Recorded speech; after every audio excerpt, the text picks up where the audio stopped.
ఇదే రాజధాని అంశానికి సంబంధించి ఎప్పుడైతే మావిగన్ ప్రతిపాదన తీసుకొచ్చారో మావిగన్ ప్రతిపాదనపై ఒక చర్చ ముఖ్యంగా వైఎస్ఆర్ కాంగ్రెస్ పార్టీ అంతా దీన్ని సమర్థిస్తూ మాట్లాడుతున్న క్రమంలో ఏబిఎన్ రాధాకృష్ణ తొలి పలుకు పేరిట చిమ్మినటువంటి విషపూరితమైనటువంటి వ్యాఖ్యలు చాలా తీవ్రమైనటువంటి ఆగ్రహాన్ని కలగజేయడమే కాకుండా ఒక తీవ్ర దుమారాన్ని రేపుతున్నాయి.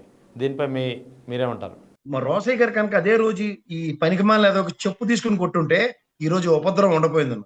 ఆఫ్టర్ ఆల్ కిరసనాలు అమ్ముకునేవాడు, ఆ తర్వాత పెట్రోల్ బంకులు నడుపుకునేవాడు, బిహెచ్ఎల్ లో టీలు అందించుకుని యాదవులందరూ మీడియా హౌస్ లో పెట్టుకుని ఒకే ఒక విషయం చెప్తారు సార్, జర్నలిస్టిక్ కావాల్సింది క్యారెక్టర్, జర్నలిస్టిక్ కావాల్సింది గట్. జర్నలిజం చదువుకున్న వ్యక్తిగా చెప్తున్నాను, మీరు జర్నలిస్ట్ గా మీరు కూడా వినండి. ఒక విషయం నేను చెప్తాను, మనకి చదువు విద్యా బుద్ధులు గురువు చెప్తాడు, కానీ సమాజాన్ని సన్మార్గంలో ముందుకు తీసుకెళ్లేవాడు పవిత్రమైన బాధ్యత భుజస్కంధాల మీద ఉన్న వ్యక్తి ఎవడంటే జర్నలిస్ట్.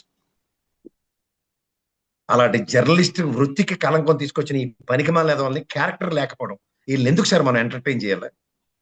మీడియా అధినేతలు అధిపతులు అని పేర్లు పెట్టుకుని జర్నలిజానికి కలంకం తీసుకొస్తుంటే ఎందుకు ఎంటర్టైన్ చేయాలి? వీళ్ళిద్దరికీ క్యారెక్టర్ లేదు, మీరు గమనించుకోండి కావాలంటే. అవును, ఇద్దరు characterless fellows, they are dictating terms. Sir వావి వరుసలను ఉంటాయి మన కుటుంబ వ్యవస్థలో, మనతో పాటు చెల్లి అక్క అమ్మ మనతో ఉంటారు, మనకి భార్య పిల్లలతో మనం సంసారాలు చేస్తూ ఉంటాం. తల్లిని చూసి కోణం, చెల్లిని చూసి కోణం, భార్యని చూసి కోణం ఒకేలా ఉంటాయి సార్. మరి ఈ పనికిమాలిన ఒక ప్రాథమిక అవగాహన కూడా లేకుండా ఏ ప్రాతిపదిక మీద మాట్లాడాడు? ఒక సహధర్మచారితో మనం సంసారం చేసిన తర్వాత ఆవిడ చెల్లి కింద భావించి వేరేవాడికి ఇచ్చి పెళ్లి చేస్తామా? అదే అసలు wear the hell journalism is going అనే ఒక ప్రశ్న వస్తుంది ఇక్కడ. సార్ వాడు జర్నలిస్ట్ అయితే కదా సార్, వాడి దగ్గర పనిచేసి వాడికేమో కుల ప్రాతిపదిక మీద నూనె డబ్బా వాడు తీసుకొచ్చి నెత్తికి పెట్టాడు. వాడు తలా తోక లేకుండా ఒక్కో దగ్గర ఒక్కొక్క మాట మాడుకొని కాలక్షేపం చేసుకుని ఓ పనికిమాల లేదవతో ఓ ముసిలి బ్యాచ్ ని కూర్చోబెట్టి తప్పెడ గురి కొట్టించుకునే పనికిమాల లేదవలో మీరు జాగ్రత్తగా గమనిస్తే ఇంటర్నల్ లాజిక్, వాడికి ఎంత బుద్ధి జ్ఞానం లేకపోతే అమరావతి శాశ్వత రాజధాని కింద గజిట్ వచ్చిన రోజు కూడా దమ్ముడు లేదు, ధైర్యం లేదు డిబేట్ పెట్టడానికి. మావిగాని మీద పడేస్తాడు జగన్ మీద. నేను పెట్రోల్ బంక్ కూడా ఏమో 7 రెడీగా ఉన్నారట ఫామ్ హౌస్లు కట్టుకోవడానికి. ఇదే ఆడు చెప్పవలసిన మాటలు. అంటే వీళ్ళ మనస వాచ కర్మ, వీళ్ళ ఉద్దేశాలు ఏంటో ఒకసారి చూడండి. వీళ్ళ ఉద్దేశాలు బట్టి అమరావతికి మనం దేవతల రాజధాని, దేవతల నడయాడిన రాజధాని, దీన్ని ఎవడో ఏం చేయలేడు అని వాళ్ళ మట్టుగా వాళ్ళే చెప్పుకుంటూ ఎలివేషన్స్ ఇచ్చుకుంటూ చేస్తున్న పనులు ఏంటో చెప్పమనండి. వీడు ముఖ్యంగా వైఎస్ఆర్సీపీకి సంబంధించిన అంటే 40% ప్రజల్ని గౌరవించని ఈ వెధవ అసలు వీడెవడు అసలు first who the hell he's? ప్రధానికి చంద్రబాబు గారికి ఏదో ఫ్యామిలీ పరంగా అవమానం జరిగింది, లేదా జగన్మోహన్ రెడ్డి గారికి ఫ్యామిలీ పరంగా అవమానం జరిగింది అంటే 2 సార్లు వాళ్ళు ప్రభుత్వాలు నిలబెట్టుకుని చూపించుకోగలిగారు. ఇది ప్రజాస్వామ్యం. వీడెవడండి మధ్యలోను? వీడు 2 విషయాలు చెప్తాను. అయితే తెలుగుదేశంకి ఎవడో బినామీ గడి పేరు మీద ఇది నడిపించుకుంటున్న కథకలి కాదు, ఇది సొంత ప్రతిపత్తి వచ్చాడంటే తెలుగుదేశం సన్నిధానంలో సేద ఎందుకు తిరుగుతున్నాడు, సంక్రాంతికి నొక్కుతున్నాడు. జర్నలిజం విలువలు ఇవేనా? గతంలో రామారావు గారికి తీవ్ర అవమానాలు చేసిన ఈ పనికిమాల లేదోడు, వాడు పచ్చలోడు, ఇటు కిరసనాలు అమ్ముకునేవాడు. ఇప్పుడు మళ్ళీ ఇదే ప్రస్థానంలో తెలుగు ప్రజలు పగబట్టిన ఈ పనికిమాల లేదోళ్ళు పేపర్లు ఎందుకు పెట్టుకుని నడుపుతున్నారు, ఛానళ్ళు ఎందుకు పెట్టుకుని నడుపుతున్నారు అవమానాలు చేయడానికి ప్రజల్ని? ఇది తీవ్ర ఆక్షేపణీయం. వీడికి నిజంగా చెప్తున్నాను, దమ్ము ధైర్యం ఉంటే రాత్రి పేలిన అసందర్భ పేలాపలు పొద్దున్న పేపర్లో రాయడానికి దమ్ము లేదు, ఆ వీడియో తొలగించాడు. వీడు జర్నలిస్టా?